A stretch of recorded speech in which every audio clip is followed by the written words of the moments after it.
Segunda Carta de Paulo aos Coríntios. Capítulo 1. Eu, Paulo, fui enviado pelo Messias, Jesus, numa missão especial, planejada pelo próprio Deus. Escrevo à comunidade de Deus em Corinto e aos cristãos de toda a província da Acaia. Que todos os dons e benefícios que vêm de Deus, nosso Pai, e do Senhor Jesus Cristo, sejam de vocês. Timóteo, que alguns de vocês conhecem e confiam, está comigo nesta saudação. Todo louvor ao Deus e Pai de nosso Senhor Jesus, o Messias, Pai de toda misericórdia, Deus de toda cura e restauração. Ele está ao nosso lado quando passamos momentos difíceis, e antes que percebamos, Ele nos leva para o lado de alguém que também está sofrendo, para que possamos ajudar aquela pessoa, assim como Ele nos ajudou. Muitas das situações difíceis que enfrentamos são consequências de seguirmos o Messias, mas os bons tempos de seu conforto restaurador compensam em muito o sofrimento. O sofrimento por Jesus traz cura e salvação para vocês. Se somos bem tratados, recebendo ajuda ou uma palavra de encorajamento, isso também coopera para o benefício de vocês, incentivando-os a prosseguir. Os momentos difíceis de vocês são os nossos momentos difíceis. Quando percebemos que estão dispostos a suportar os momentos difíceis e também a desfrutar momentos agradáveis, sabemos que vocês vão conseguir. Amigos, não queremos que vocês continuem sem saber como foi difícil passar pelo que nos aconteceu na província da Ásia. Foi tão difícil que chegamos a pensar que era o fim. Sentíamos como se nos tivessem mandado para o corredor da morte, que para nós tudo estava acabado. Mas quando tudo passou, foi a melhor coisa que nos poderia ter acontecido. Em vez de confiar em nossa força ou em nossa capacidade de nos salvar, fomos forçados a confiar totalmente em Deus. Uma ideia nada má, considerando que Ele é o Deus que ressuscita os mortos. E Ele o fez, resgatando-nos da destruição certa. E Ele fará tudo de novo, nos resgatará quantas vezes forem necessárias. Vocês e suas orações são parte da operação de resgate. Também não quero que vocês fiquem na ignorância sobre a questão. Agora mesmo, posso ver os rostos da comunidade erguidos em louvor pelo livramento que Deus nos deu. Um resgate em que a oração tem um papel fundamental. Agora que o pior já passou, temos a alegria de informar que saímos de tudo isso com a consciência e a fé intactas e podemos encarar o mundo. Mais importante, estar de cabeça erguida diante de vocês. Mas isso não foi resultado de manobras da nossa parte. Foi Deus que nos manteve voltados para Ele o tempo todo. Não tentem ler nas entrelinhas, nem procurem alguma mensagem subliminar na carta. Estamos falando a verdade, de modo claro e sem rodeios, na esperança de que vocês vejam o quadro todo tão bem como já viram alguns detalhes. Queremos que vocês se orgulhem de nós, tanto quanto nos orgulhamos de vocês quando estamos juntos perante o Senhor Jesus. Certo da boa acolhida por parte de vocês, eu havia planejado 2 visitas. Passar aí a caminho da província da Macedônia e outra vez na viagem de retorno. Então, poderíamos fazer uma festa de despedida quando vocês me enviassem para a Judéia. Esse era o plano. Agora vocês me acusam de ser descuidado com minhas promessas porque o plano não se cumpriu? Acham que tenho 2 palavras? Um sim volúvel no momento e um não volúvel no minuto seguinte? Pois bem, vocês estão errados. Tento ser tão verdadeiro com minha palavra quanto Deus é com a dele. Nossa palavra a vocês não foi um sim descuidado, anulado por um não indiferente. Como poderia ser? Quando Silas, Timóteo e eu proclamamos o Filho de Deus entre vocês, vocês tiveram de escolher entre um sim e um não? Por acaso não foi um sim claro e seguro? Seja o que for que Deus prometeu, tem a marca do sim de Jesus. Nele, isso é o que pregamos e oramos, o grande amém, o sim de Deus e também o nosso sim inequívoco. Deus nos afirma, certificando-nos em Cristo, pondo seu sim dentro de nós. Pelo seu Espírito, Ele nos marcou com sua eterna garantia, um início certo para o que Ele está disposto a realizar. Pois bem, vocês estão preparados para saber a verdadeira razão por que não os visitei em Corinto? Tendo Deus por testemunha, o único motivo foi que eu quis poupar vocês da dor. Foi por causa da minha consideração por vocês. Não fui indiferente nem manipulador. Não somos responsáveis pelo modo segundo o qual vocês vivem a fé. Não nos comportamos como inspetores, e sim como companheiros, trabalhando com vocês num ambiente de alegre expectativa. Sei que vocês permanecem firmes por sua própria fé, não pela nossa. Segunda aos Coríntios, capítulo 2. Por causa disso, decidi não fazer outra visita, pois poderia ser dolorosa para vocês e para mim. Se minha presença de algum modo fosse constrangedora para vocês, como poderiam espontaneamente me saudar e animar? Por essa razão escrevi uma carta em vez de ir, para não perder tempo desapontando os amigos que eu esperava que me saudassem. Enquanto escrevo, estou convencido de que foi melhor para mim e para vocês. O tempo passava e já foi doloroso demais escrever a carta. O pergaminho tinha mais lágrimas que tinta. Mas não escrevi para causar sofrimento, e sim para que vocês soubessem quanto me preocupo. De fato, era mais que preocupação. Foi para mostrar quanto amo vocês. Agora, com respeito àquele que começou tudo isso e provocou toda essa dor, quero que saibam que, na ocasião, não fui o único ofendido, mas também todos vocês, com algumas exceções. Assim, não quero, estando aí, mostrar-me muito severo. O que a maioria de vocês concordarem como disciplina é suficiente. É hora de perdoar esse homem e ajudá-lo a se erguer. Se vocês aumentarem o sentimento de culpa dele, ele acabará se afogando nessa culpa. Meu conselho agora é derramar amor. O propósito da minha carta não é exigir a punição do ofensor, mas levar vocês a se responsabilizarem pela saúde da igreja. Se vocês o perdoarem, eu também o perdoo. Não pensem que estou levando uma lista de ressentimentos pessoais. O fato é que estou me juntando ao ato de perdão de vocês, assim como Cristo faz conosco. Afinal, não queremos inconscientemente dar a Satanás uma abertura para causar mais dano. Estamos muito bem atentos para os seus caminhos dissimulados. Quando cheguei a Troade para proclamar a mensagem do Messias, senti plena abertura. Deus havia escancarado a porta, mas Tito não estava esperando por mim com notícias sobre vocês, por isso não consegui relaxar. Preocupado, fui para Macedônia à procura de Tito e de alguma notícia que me tranquilizasse a respeito de vocês. E consegui, graças a Deus. No Messias, em Cristo, Deus nos leva de lugar em lugar num desfile de vitória perpétua. Por meio de nós, Ele traz o conhecimento de Cristo. Aonde quer que vamos, o povo aspira o excelente perfume desse conhecimento. Por causa de Cristo, exalamos uma doce fragrância que sobe até Deus e é reconhecida pelos que trilham o caminho da salvação. Um aroma com agradável cheiro de vida. Mas aqueles que estão no caminho da destruição nos tratam mais como se exalássemos o cheiro desagradável de um cadáver. É uma responsabilidade gigantesca. Quem é capaz de assumi-la? Pelo menos não adulteramos a palavra de Deus, nem a pomos à venda. Permanecemos na presença de Cristo quando falamos, e Deus nos olha no rosto. Falamos o que recebemos diretamente de Deus, e o fazemos da maneira mais honesta possível.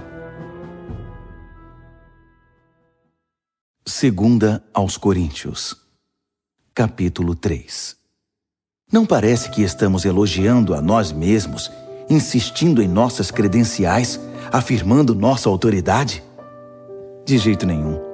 Tampouco precisamos de cartas de recomendação, seja para vocês, seja de vocês. Vocês mesmos são toda a recomendação de que precisamos. A vida de vocês é uma carta que qualquer um pode ler simplesmente olhando para vocês. O próprio Cristo a escreveu, não com tinta, mas com o Espírito do Deus vivo. Essa carta não é inscrita na pedra, mas entalhada em vidas humanas, e nós a publicamos. Não poderíamos estar mais seguros de que vocês são nossa carta de recomendação, escrita pelo próprio Cristo para Deus. Não pensaríamos em escrever tal carta. Só Deus pode escrever uma carta assim. Sua carta nos autoriza a levar adiante este novo plano de ação. O plano não foi escrito com tinta sobre papel, com muitas páginas de notas de rodapé, matando o seu espírito. Foi escrito em sintonia. O Espírito com o nosso espírito. A vida de Deus com a nossa vida. O governo da morte, com sua constituição escrita em tábuas de pedra, teve uma cerimônia de inauguração deslumbrante. O rosto de Moisés, enquanto entregava as tábuas de pedra, era tão brilhante quanto o dia, ainda que se desvanecesse muito rapidamente. E o povo de Israel não podia olhar direto para ele, assim como não se pode encarar o sol.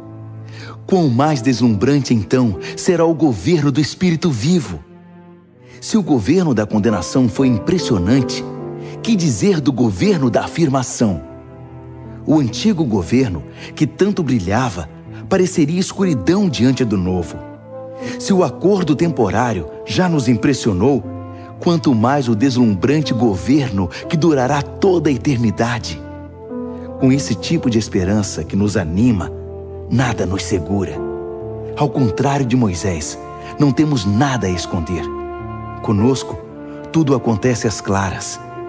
Ele usava um véu para que os israelitas não percebessem o brilho que aos poucos ia morrendo. E eles não perceberam. Não foram capazes de perceber na época e não percebem agora que não há nada naquele véu. Ainda hoje, quando as proclamações do governo antigo são lidas, eles nada veem. Somente Cristo pode tirar o véu, a fim de que eles possam ver por si mesmos que não há nada lá. No entanto, quando eles se voltam para Deus como Moisés fez, Deus remove o véu e lá estão eles, face a face com o Senhor. Descobrem de repente que Deus é uma presença pessoal, viva, não uma peça de pedra esculpida. E quando Deus está presente, um espírito vivo, aquela constituição antiga e repressora, se torna ultrapassada. Estamos livres dela, todos nós. Nada mais fica entre nós e Deus. Nossa face brilha com o brilho de sua face. Somos transfigurados como o Messias, e nossa vida se torna cada vez mais deslumbrante e bela, à medida que Deus entra em nossa vida e nos tornamos como Ele. Segunda Carta aos Coríntios, capítulo 4. Considerando que Deus tão generosamente nos permite participar do que Ele tem feito, não vamos desanimar nem desistir, só porque às vezes enfrentamos tempos difíceis. Nós nos recusamos a usar máscaras e a fingir. Não manipulamos os fatos nos bastidores, nem deturpamos a palavra de Deus em proveito próprio.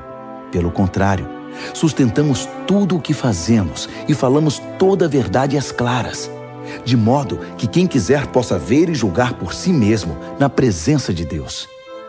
Se a mensagem parece obscura para alguns, não é porque a escondemos.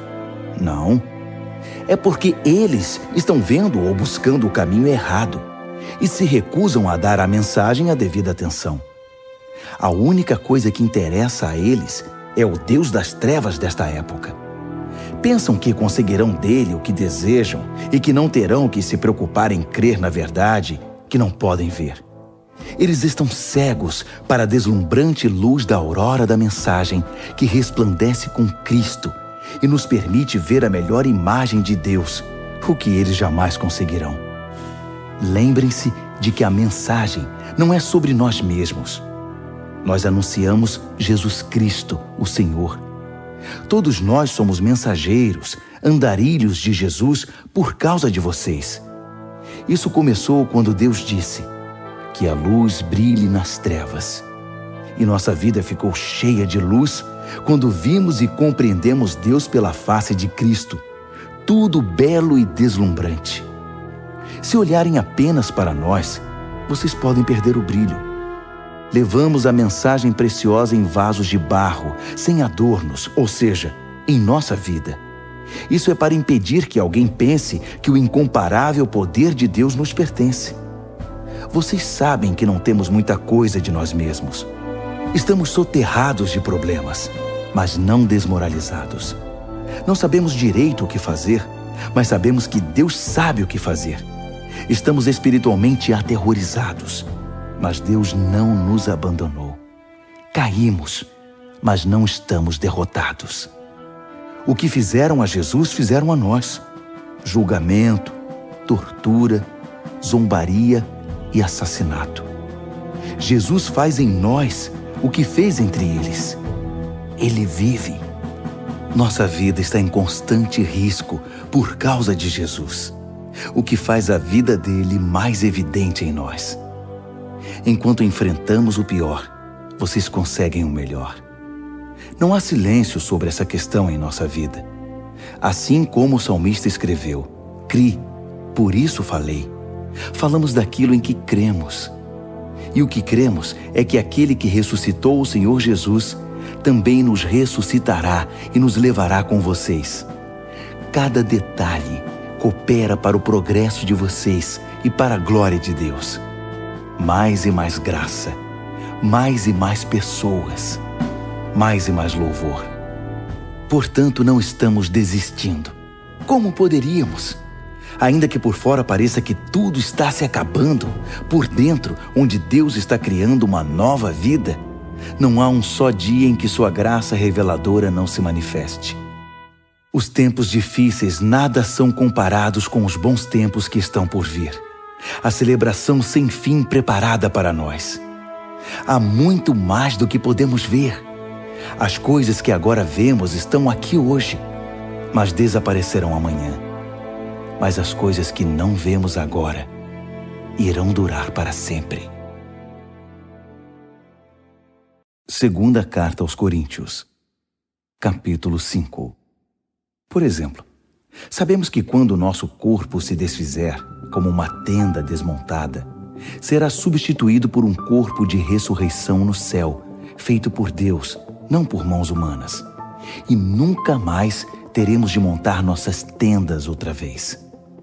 O desejo de mudar às vezes é tanto que choramos de frustração.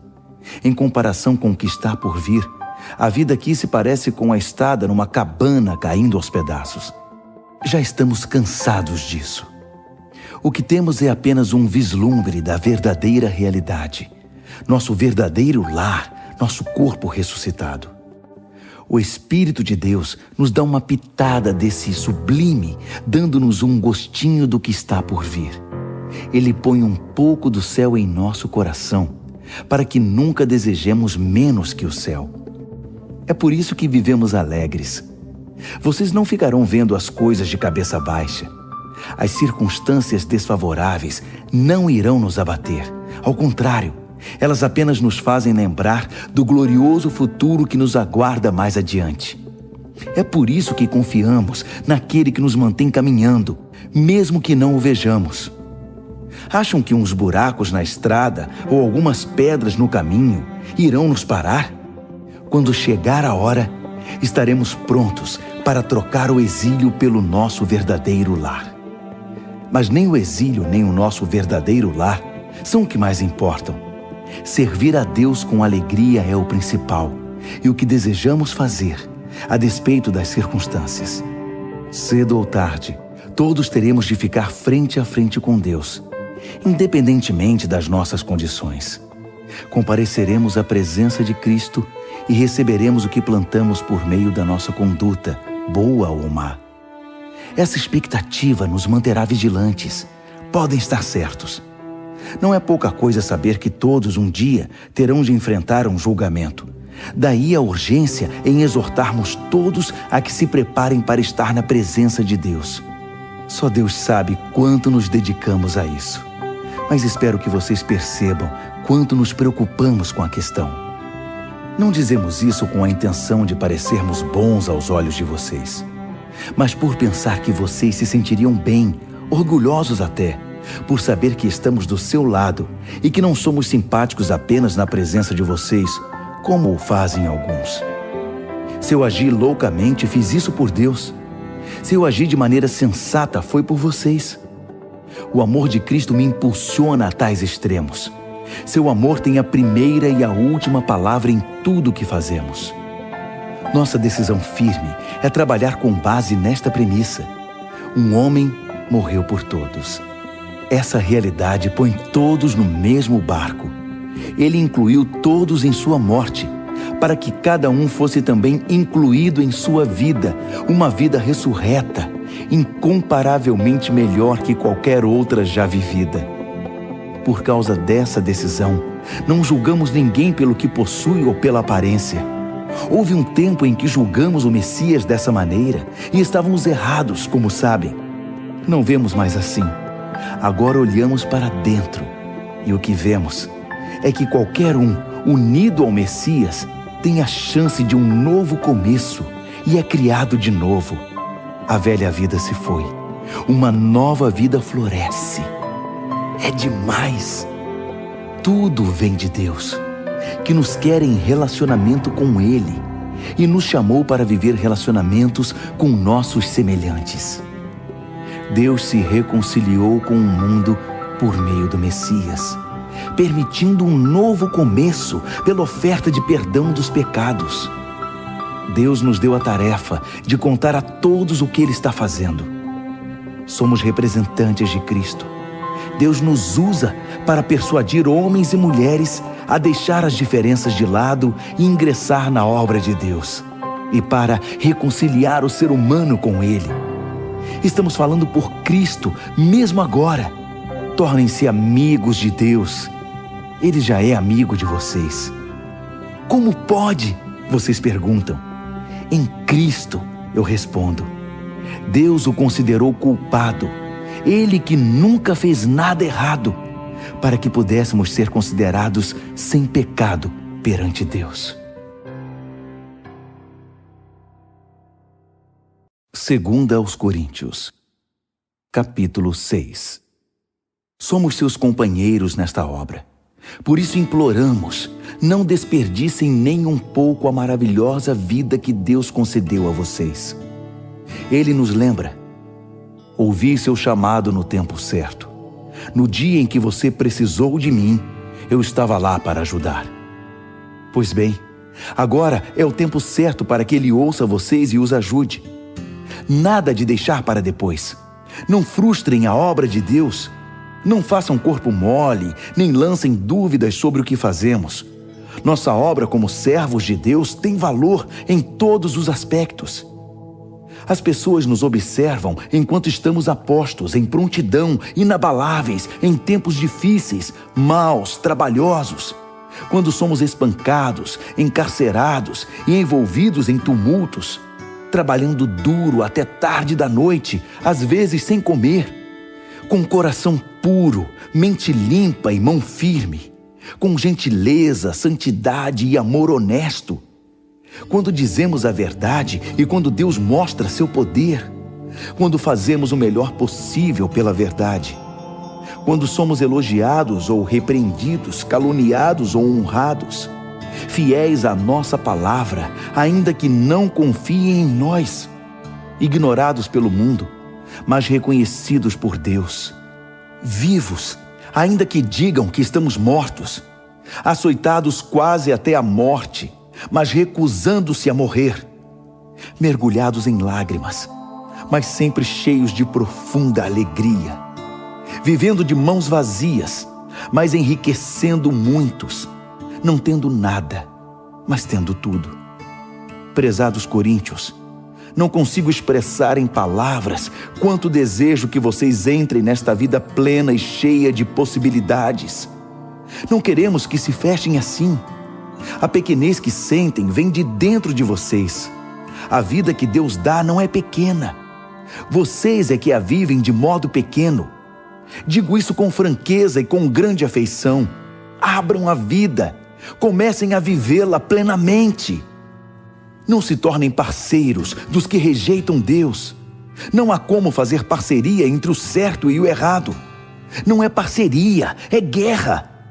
A luz é amiga das trevas. Cristo passeia com o diabo. A verdade e a mentira andam de mãos dadas. Quem pensaria em pôr ídolos pagãos no templo santo de Deus? Pois é exatamente o que somos.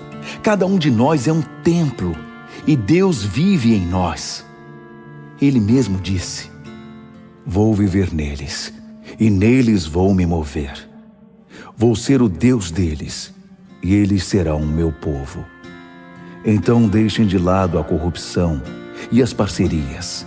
Deixem tudo de uma vez por todas.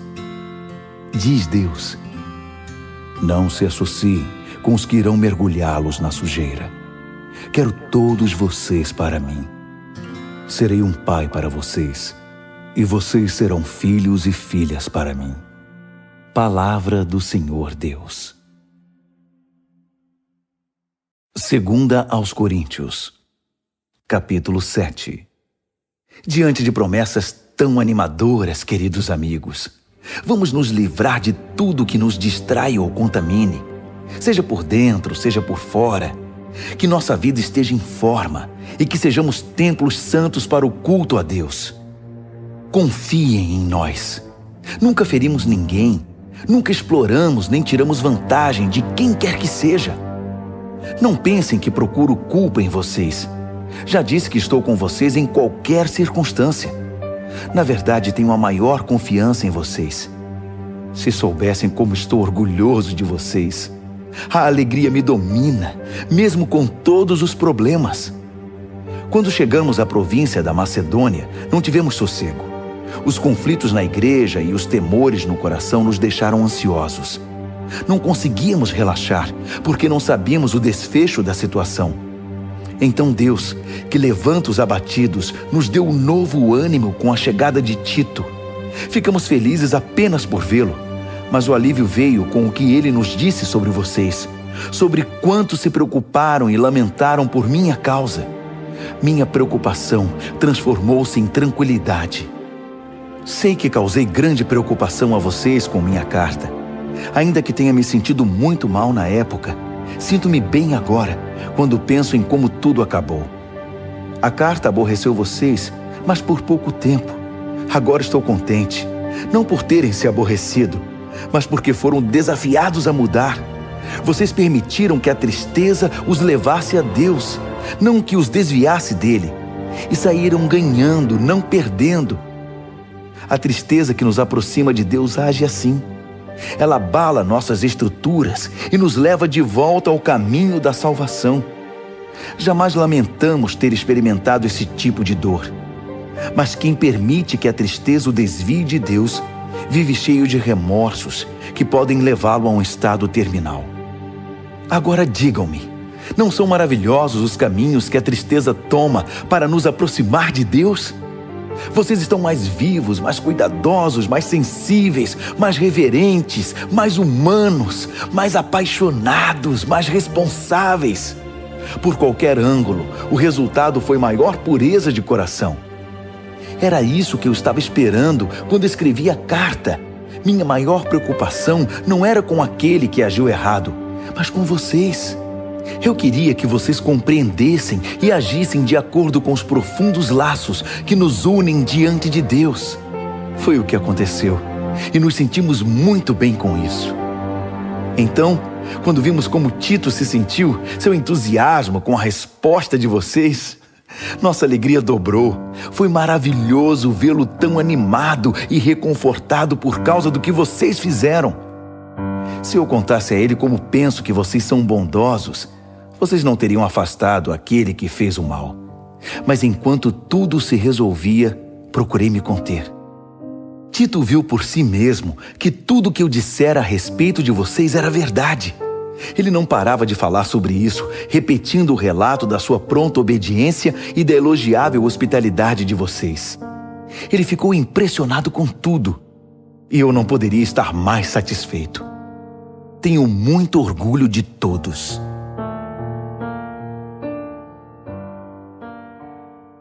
Segunda aos Coríntios, capítulo 8.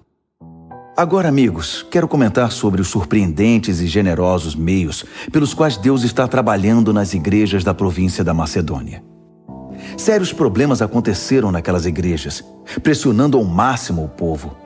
Mas isso revelou o verdadeiro caráter deles. Inacreditavelmente felizes, ainda que desesperadamente pobres, a pressão motivou algo inesperado. Um rio de doações sinceras e generosas. Eu estava lá e vi. Eles contribuíam com tudo o que podiam, além das possibilidades deles, eu diria. Ajudar os cristãos pobres era um privilégio do qual não queriam abrir mão. Foi tudo espontâneo, tudo ideia deles. Fomos apanhados desprevenidos. A explicação é que eles, antes de tudo, se entregaram sem reservas a Deus e a nós. A outra oferta simplesmente fluiu dos propósitos de Deus, que trabalhava na vida de cada um. Foi por isso que eles nos convenceram a pedir a Tito que trouxesse a oferta para vocês, para que aquilo que começou tão bem pudesse ser concluído. Vocês já fazem bem muitas coisas.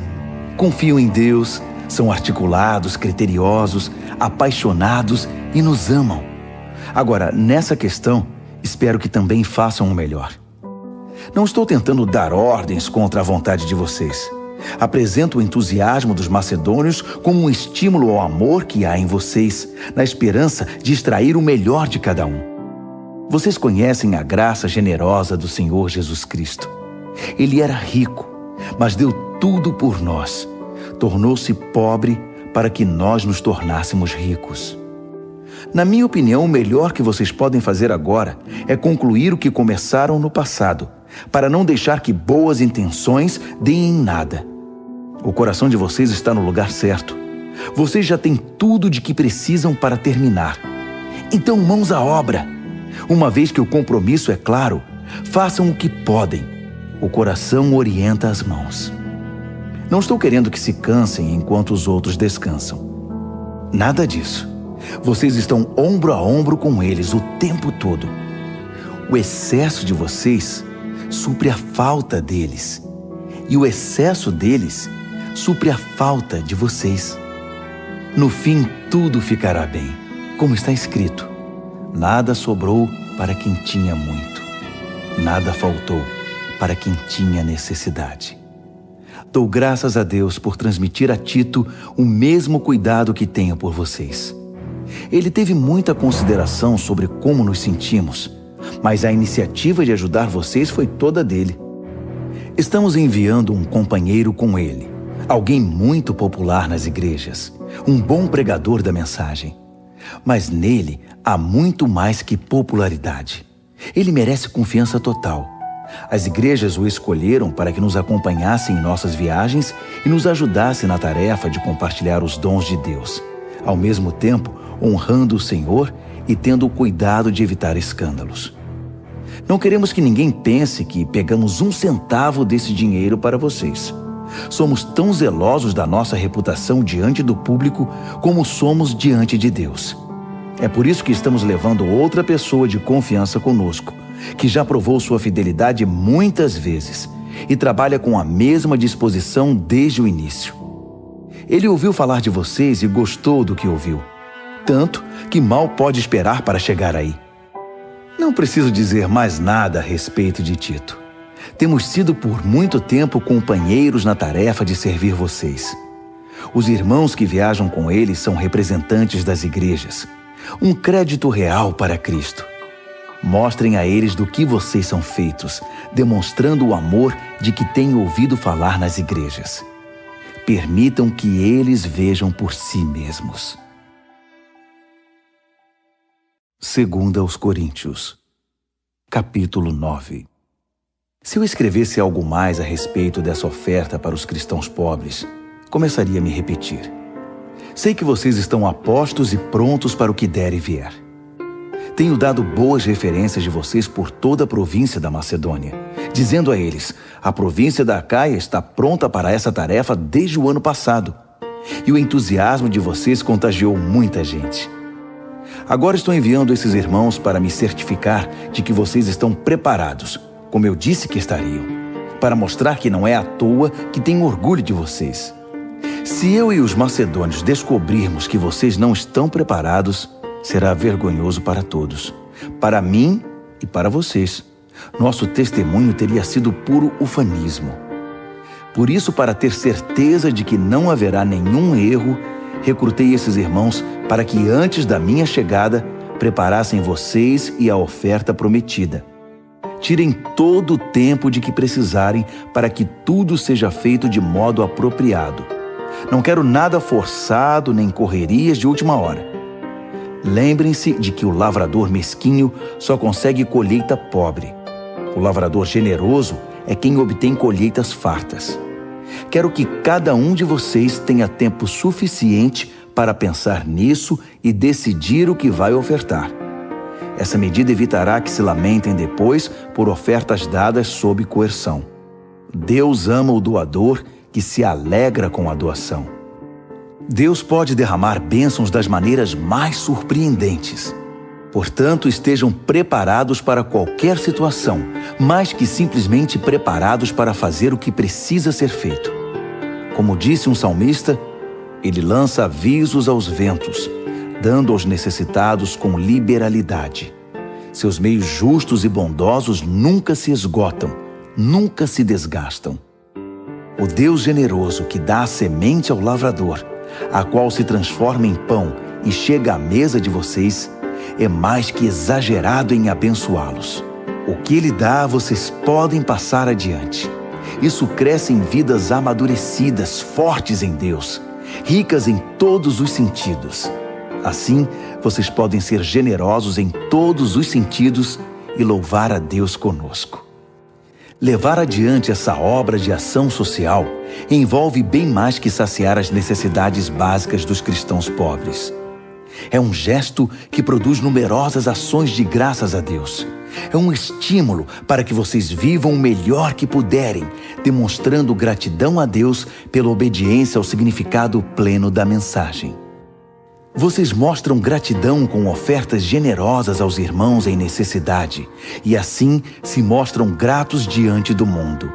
Enquanto isso, por terem sido contemplados com a riqueza de Deus, a reação deles será orar por vocês, intercedendo de maneira apaixonada por qualquer necessidade que vocês tenham.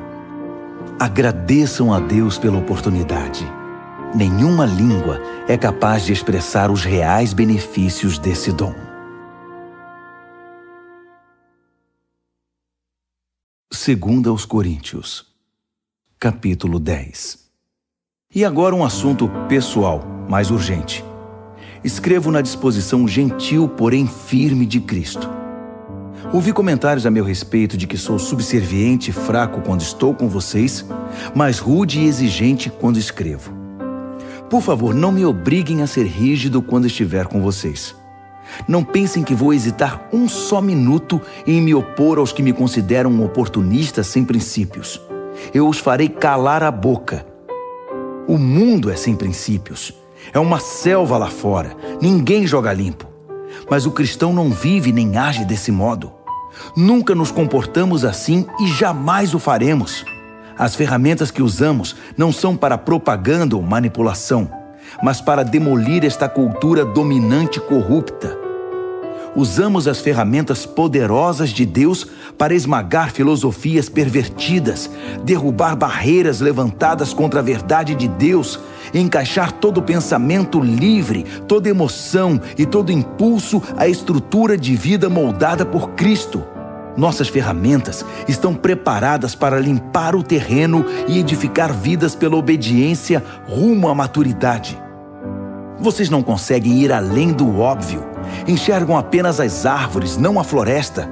Se procuram um exemplo claro de alguém que está do lado de Cristo, por que me descartar tão rápido? Acreditem, estou absolutamente seguro da minha posição em Cristo. Vocês podem pensar que exagero na autoridade que Ele me deu, mas não estou recuando. Meu compromisso é com o propósito de edificar, não de destruir vocês. E por que essa conversa sobre eu estar amedrontando vocês com minhas cartas? As cartas dele são poderosas, mas pessoalmente ele é fraco, só balbucia. Isso não tem o menor cabimento. O que escrevemos quando estamos longe é o mesmo que afirmamos quando estamos perto. Somos exatamente a mesma pessoa, em carta ou pessoalmente. Entendam, não queremos nos comparar àqueles que se julgam superiores a nós. Não ousamos tanto. Além disso, com toda essa comparação, medição e competição, eles acabam perdendo o rumo.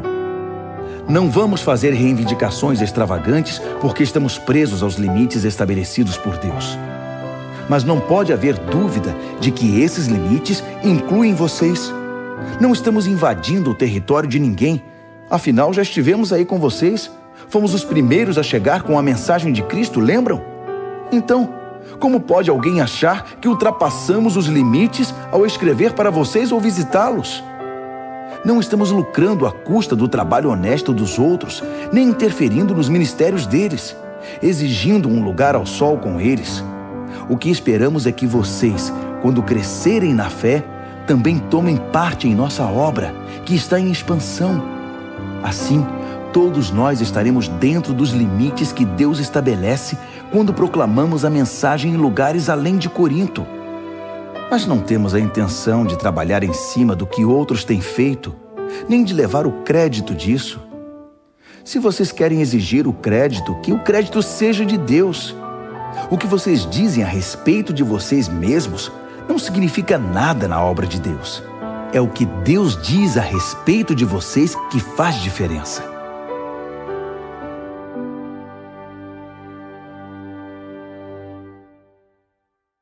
Segunda aos Coríntios, capítulo 11. Podem me aguentar mais um pouco? Por favor, tenham paciência comigo. O que me deixa tão abatido é que me preocupo demais com vocês. É a paixão de Deus queimando dentro de mim. Prometi a Cristo a mão de vocês em casamento, apresentando-os como uma virgem ao seu marido.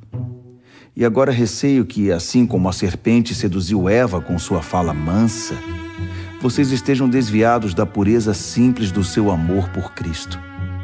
Tenho a impressão de que se alguém aparecer pregando um Jesus diferente do que nós pregamos, em espírito e em mensagem, vocês irão aceitá-lo sem problemas. Mas se vocês aceitam essas celebridades apostólicas, por que não me aceitam simples como sou? Sou tão digno quanto eles. É verdade que não domino a técnica daquela eloquência suave que tanto impressiona vocês. Mas quando abro a boca, pelo menos sei do que estou falando. Não escondo nada. Deixo vocês por dentro de tudo. Será que cometi um erro ao proclamar a mensagem de Deus a vocês sem pedir algo em troca? Ao servir vocês sem nenhum custo, para que não se sentissem pressionados por mim? Com as outras igrejas foi diferente, pois elas me pagaram. Tudo para que vocês me tivessem de graça. Nem mesmo quando vivi entre vocês, alguém precisou mover um dedo para me ajudar. Minhas necessidades eram todas supridas pelos cristãos da Macedônia. Preocupei-me em nunca ser pesado a vocês e nunca serei. Contem com isso. Cristo é minha testemunha de que isso é questão de honra para mim. E sobre isso não vou me calar para proteger vocês do que os outros vão pensar. Não é que eu não ame vocês, Deus sabe que amo. Estou apenas tentando pôr as coisas em pratos limpos. Não estou mudando de opinião. Prefiro morrer a pegar o dinheiro de vocês. Não dou motivo a ninguém para dizer que sou como aqueles pregadores narcisistas e ávidos por dinheiro. Eles são um bando de infelizes, pseudo-apóstolos, pregadores de mentira, corruptos. Fazem pose de agentes de Cristo, mas são falsos até a raiz. E não é de admirar. Satanás faz isso o tempo todo, disfarçando-se de anjo de luz. De modo que não devemos ficar espantados quando seus servos se apresentam disfarçados de servos de Deus, mas não vão conseguir nada. No fim, pagarão caro por isso. Permitam-me voltar ao ponto de partida. E usem isso contra mim se me passo por tolo. Ou, se preferirem, apenas aceitem que sou um tolo e me permitam falar como tal. Não aprendi a falar assim com Cristo. Não. É um mau hábito que aprendi desses pregadores que fazem tudo para agradar os outros, tão em moda hoje em dia. Já que vocês se sentam no banco para ouvir esses enganadores, podem muito bem aguentar alguma tolice da minha parte. Vocês têm uma admirável tolerância com impostores que roubam sua liberdade, exploram, cegam, rebaixam e até agridem vocês. Eu não deveria admitir, mas não tenho estômago para ver isso. Uma vez que vocês admiram tanto os egomaníacos do púlpito, aqui é o velho amigo de vocês, o tolo, falando. Deixe-me esclarecer uma coisa. Eles se gabam de ser hebreus, israelitas, a raça pura de Abraão? E daí? Eu também sou. Eles são servos de Cristo? Sou muito mais. Nem acredito que estou dizendo isso. É loucura falar desse modo, mas já que comecei, agora vou terminar. Ora, trabalhei muito mais que eles. Fui mais vezes encarcerado. Fui espancado mais do que posso contar. E em vários momentos estive às portas da morte. 5 vezes levei as 39 chibatadas dos judeus, 3 vezes espancado pelos romanos. Uma vez fui apedrejado. Naufraguei 3 vezes e fiquei 1 dia e 1 noite perdido no mar. Em viagens difíceis, ano após ano, tive de atravessar rios, enfrentar ladrões, lutar com amigos e inimigos. Estive em risco na cidade, em risco na zona rural. Enfrentei perigos sob o sol do deserto e em tempestades no mar. Também fui traído pelos que pensei ser meus irmãos. Sei o que é trabalhar duro, passar noites longas e solitárias sem dormir. Já fiquei muito tempo sem comer. Sofri com o frio e com a falta de agasalho. E a lista ainda nem chegou à metade, porque ainda temos as pressões diárias e as ansiedades por causa das igrejas. Quando alguém chega ao fim da linha, sinto dor até nos ossos.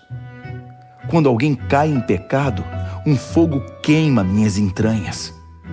Se tenho de gabar a mim mesmo, vou me gabar das humilhações que me tornam semelhante a Jesus. O eterno e bendito Deus e Pai de nosso Senhor Jesus sabe que não estou mentindo. Estão lembrados da vez em que eu estava em Damasco e o governador do rei Aretas pôs guardas nos portões da cidade para me prender? Para salvar minha vida, tive de escorregar através de uma janela da muralha, dentro de um cesto, e depois sair correndo. 2 aos Coríntios, capítulo 12. Vocês me obrigam a falar deste modo. Faço isso contra minha vontade. Mas agora que estamos no assunto, posso tratar da questão das visões e revelações que Deus me deu. Por exemplo, conheço um homem que há 14 anos foi tomado por Cristo e levado em êxtase espiritual aos céus. Nem sei se isso aconteceu no corpo ou fora do corpo. Só Deus sabe. Sei também que esse homem foi levado ao paraíso. De novo, se no corpo ou fora dele, não sei. Deus sabe.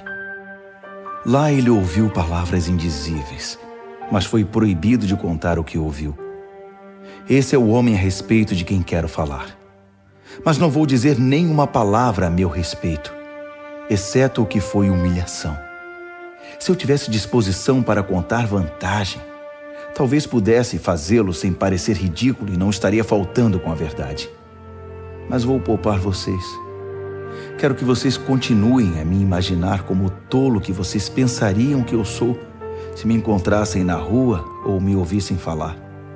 Por causa da grandiosidade daquelas revelações, para que eu não ficasse orgulhoso, recebi o dom de um obstáculo que me mantém em contato permanente com minhas limitações. O anjo de Satanás fez o melhor que pôde para me derrubar, mas o que conseguiu foi me pôr de joelhos. Sem chance que eu ande de nariz empinado e orgulhoso. No princípio, eu não pensava nele como um dom e pedia a Deus que o removesse. Repeti o pedido 3 vezes. Então, ele me disse: minha graça é o bastante. É tudo de que você precisa. Minha força brota da sua fraqueza. Assim que eu vi isso, achei melhor me resignar. Desisti de ficar pensando na limitação e comecei a apreciar o dom.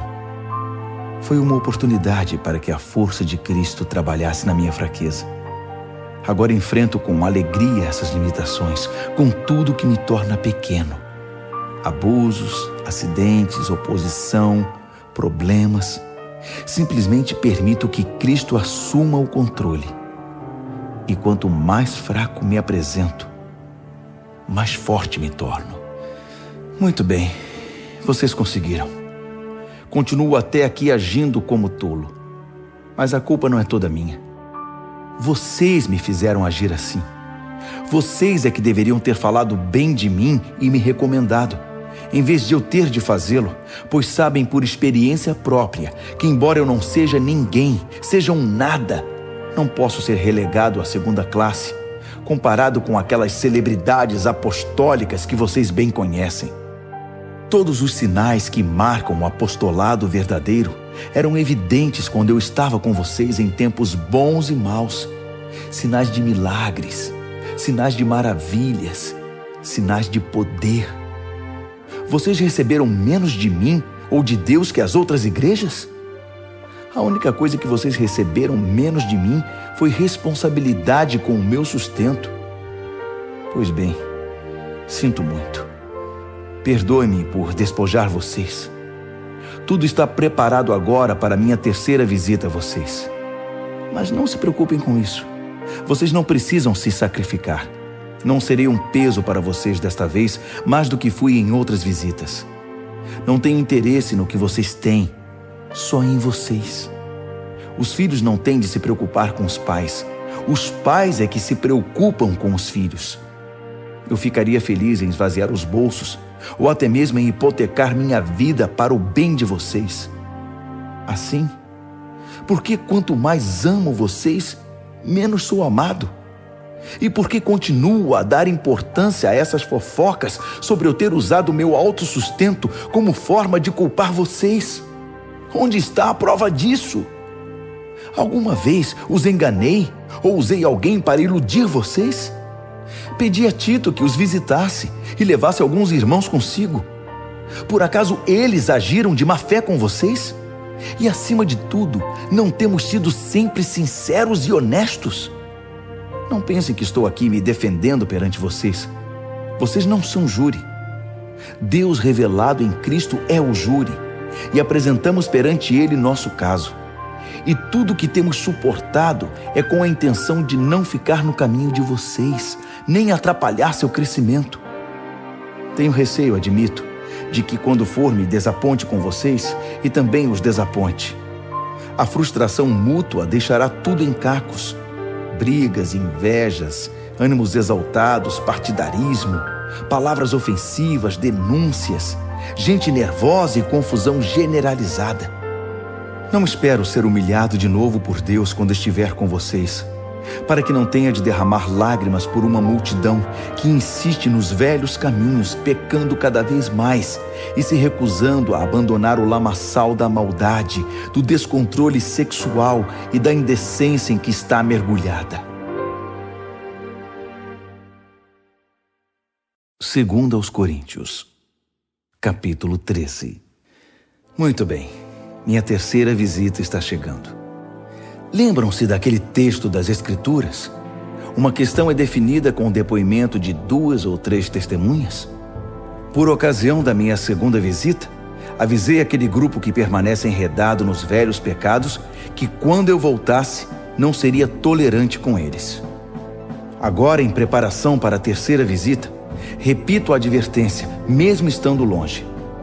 Se vocês não tiverem mudado de vida até eu chegar aí, cuidado. Vocês que exigiram provas que Cristo fala por meu intermédio, irão receber mais do que pretendiam. Vão receber a plena força de Cristo. Não pensem que não vão. Ele era só fraqueza e humilhação quando foi morto na cruz, mas agora está vivo na poderosa força de Deus. Estávamos desprevenidos quando fomos humilhados entre vocês, mas da próxima vez que nos encontrarmos, estaremos vivos em Cristo e fortalecidos por Deus. Testem-se para saber se estão firmes na fé. Não se enganem, pensando que tudo está garantido. Criem o hábito do autoexame. Vocês precisam de evidências de primeira mão, não apenas de ouvir dizer que Jesus Cristo está em vocês. Façam o teste. Se o resultado não for bom, tomem alguma providência. Espero que o teste não demonstre que falhamos. Mas se for esse o resultado, é preferível que o teste demonstre nossa fraqueza, não a de vocês. Estamos buscando a verdade que faça vitoriosos todos nós. Não poderia ser de outro modo. Reconhecemos nossas limitações, mas também as celebramos e continuamos a celebrar cada vitória, cada triunfo da verdade em vocês. Oramos intensamente para que tudo isso aconteça na vida de vocês. Estou escrevendo assim agora, para que quando eu for, não tenha de tocar mais nesse assunto. A autoridade que o Senhor me deu é para juntar o povo, não para dividi-lo. Espero que tudo se resolva, para eu não precisar perder tempo com repreensões quando estiver aí. É isso, meus amigos. Sejam alegres. Mantenham tudo em boas condições. Sejam animados. Tenham harmonia de pensamento. Sejam agradáveis. Façam tudo isso, e o Deus de amor e paz estará sempre com vocês. Cumprimentem uns aos outros com um abraço santo. Todos os irmãos e irmãs que estão aqui enviam saudações. A maravilhosa graça do Senhor Jesus Cristo, o grande amor de Deus e a amizade profunda do Espírito Santo sejam com todos vocês.